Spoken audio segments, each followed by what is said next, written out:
Berting, buti napasyal ka. Paano mo nalaman nandito ako? Napagalaman kong madalas ka dito kumain. Ganun ba? Buti na lang hindi ka nag-atubiling lumapit sa akin.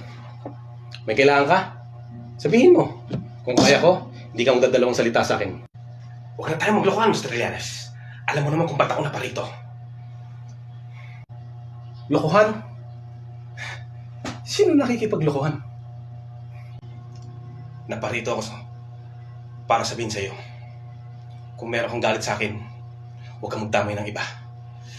Sa akin mo na lang ibuhos ang galit mo. Ano bang pinagsasabi mo? Huwag ka na magpalusot, Mr. Llanes. Alam kong may kinalaman ka sa pagkabaril sa akin kagabi. At alam mo bang munti ka nang matamaan ng anak ko. Pag may nangyari sa anak ko, huwag mo sabihin malakas ka. Huwag mo sabihin marami kang tauhan. Huwag mo sabihin marami kang salapi. Pare-pareho lang tayo. Sambala ka lang.